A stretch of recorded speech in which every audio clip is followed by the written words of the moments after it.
Hello students, welcome back to classes on computer organization. In this session, let us discuss about the pipeline performance. So performance, what are the factors that affects on the performance of the parallel computation or pipelining?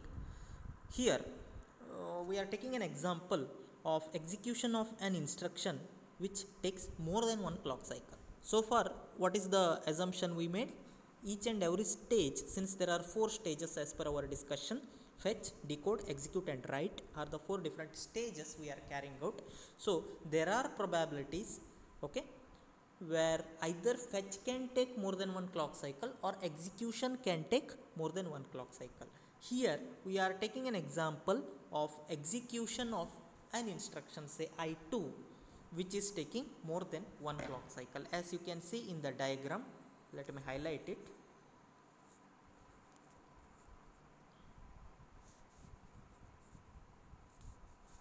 See here, E2, which is taking more than one clock cycle. Actually it is taking 3 clock cycles here, right? So this part, so instruction I2, where instruction I1, there are 4 stages, each stage is completed in one clock cycle as per our previous discussion, say F1, D1, E1 and W1. But I2, F2 and D2 are carrying out in single clock cycle, but E2 is carried out in 3 clock cycle, let us say, okay, followed by W2. Now where to write the contents from I3? I told you clearly in the previous session that no two identical steps can be carried out parallelly, right? So after writing F3 and D3, you cannot immediately write E3 here. Why? Since E2 is not yet completed and the execution buffer is busy with respect to E2. Getting no? Since E2 is, once E2 is completed, then only you can carry out E3. At what clock cycle E2 will be completed? Count 4, this is 5, this is 6. At clock cycle number 6, E2 will be completed. So once it is completed, at clock cycle number 7, you can go for E3. So period between E5 and E6, this is called as stalling or halting time for processor. Processor stalling it is called as. Getting no? Understanding my point, right? If there any doubt, please ask. Okay. Say, it's very simple. Keep this in mind. No two identical steps can be carried out parallelly. Getting? No two identical steps can be carried out parallelly. So since E2 is not yet completed, you cannot go and start E3. Once it is completed, then only you can go and start E3. That's why mark this place as blank, this space as blank. That's it.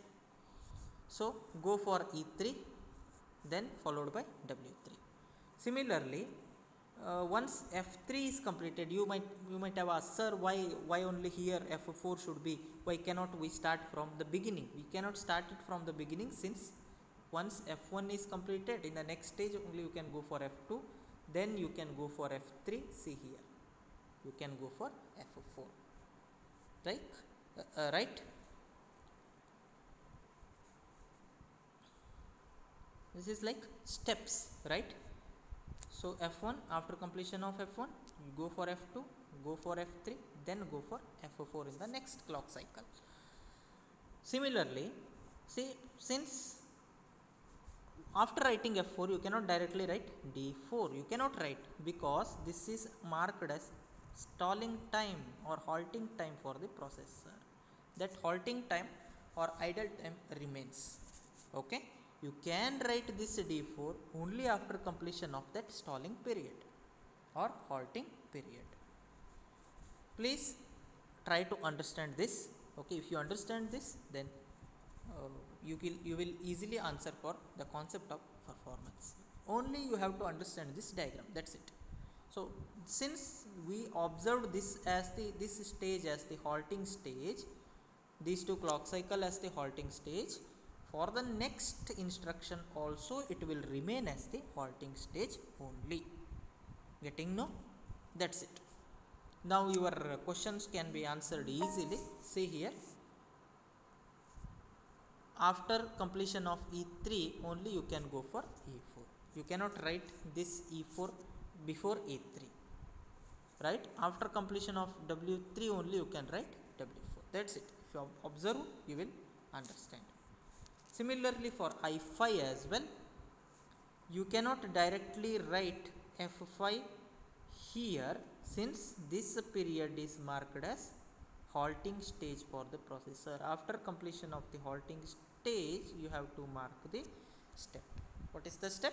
F5 is the step, followed by D5, E5 as well as W5 will be completed. So that is what the effect of an execution operation taking more than one clock cycle. See here, pipelined operation which is shown in the above figure is said to have been stalled for 2 clock cycle, as I told you. See, this is what 2 clock cycle I have highlighted here. Normal pipeline operation resumes at clock cycle number 7. See, I have marked clock cycle number, this is what 6 and this is what clock cycle number 7 is, right? Sorry.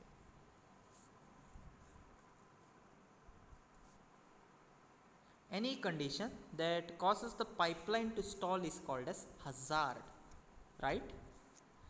We have just seen the example of the data hazard. The same is called as data hazard, since execution stage takes more than one clock cycle. It is called as hazard, data hazard. Either fetch phase can take or execution phase can take more than one clock cycle. Here we have seen the example of execution phase taking more than one clock cycle, which is marked as an hazard, or we call it as the data hazard. Okay, in any case or in any condition, if we observe the pipeline stalling, we mark it as a hazard. That's it. See here, another example where instead of execution we are considering the multiple clock cycle for the fetch phase. This is the example where fetch takes more than one clock cycle and it is called as instruction hazard or control hazard. Okay, the result of this situation, again it results in hazard only. We are not calling this as the data hazard, instead it is called as the instruction hazard or control hazard. Okay, again instruction 1, there are 4 stages, F1, D1, E1 and W1. They are completed normally each stage in one clock cycle. But for instruction I2, see here, the fetch phase takes 4 clock cycle. It starts at clock cycle number 2, ends at clock cycle number 5. So clock cycle number 2, 3, 4 and 5 are entirely utilized, right? See here, so 1, 2, 3, 4 clock cycles are utilized for F2. Okay, so we expected F2 to be completed here at clock cycle number 2 only, but additionally it has taken 1, 2, 3 clock cycles. So these 3 clock cycles are additionally taken, which results in stalling of processor or halting of the processor. So processor cannot perform any of the tasks in these 3 clock cycles. So fetching the next instruction should become done after completion of the stalling period. So when the stalling period is completed, it is completed at clock cycle number 5, right? So at clock cycle number 6, it resumes the normal operation and fetches the third instruction. That's it. Okay.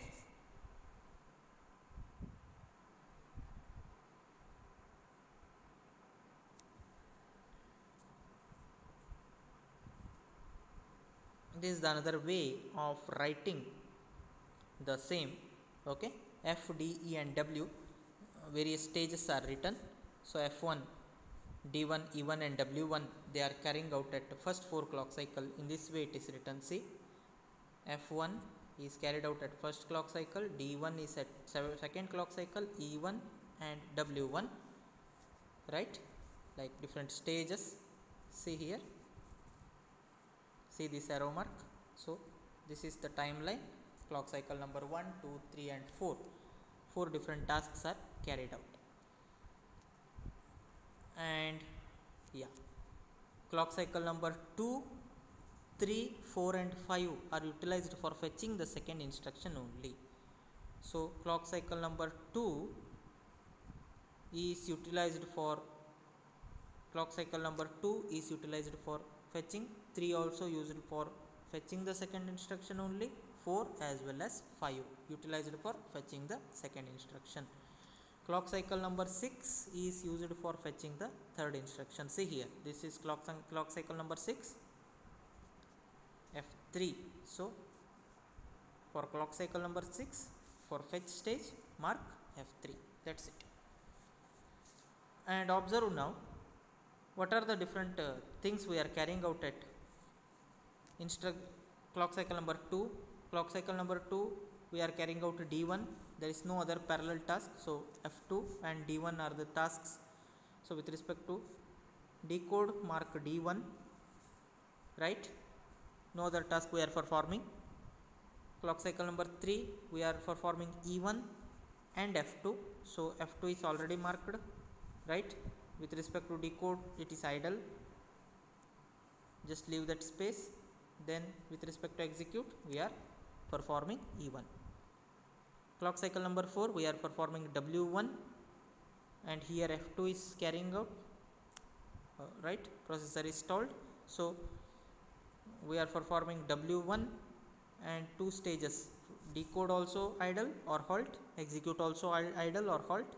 Fetch is, since we are fetching the second instruction only, at clock cycle number 5 we are this is the stage where only one operation is being carried out.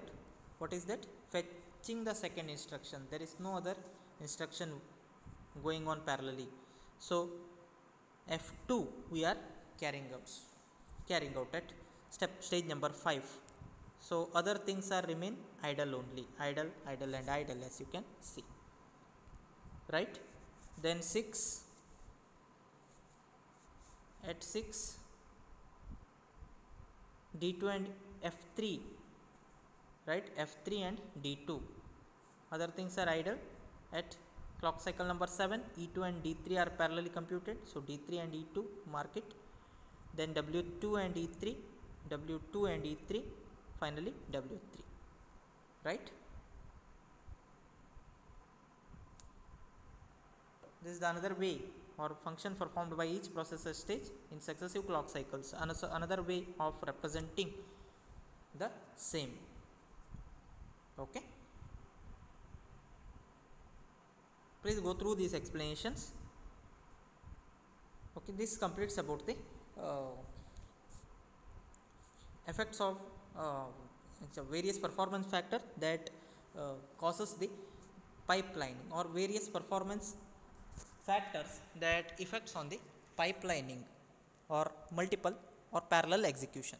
Okay, if you have any doubt, please ask.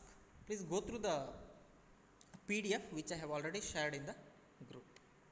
Okay, so this completes your fifth module. All the topics from module 5 are covered.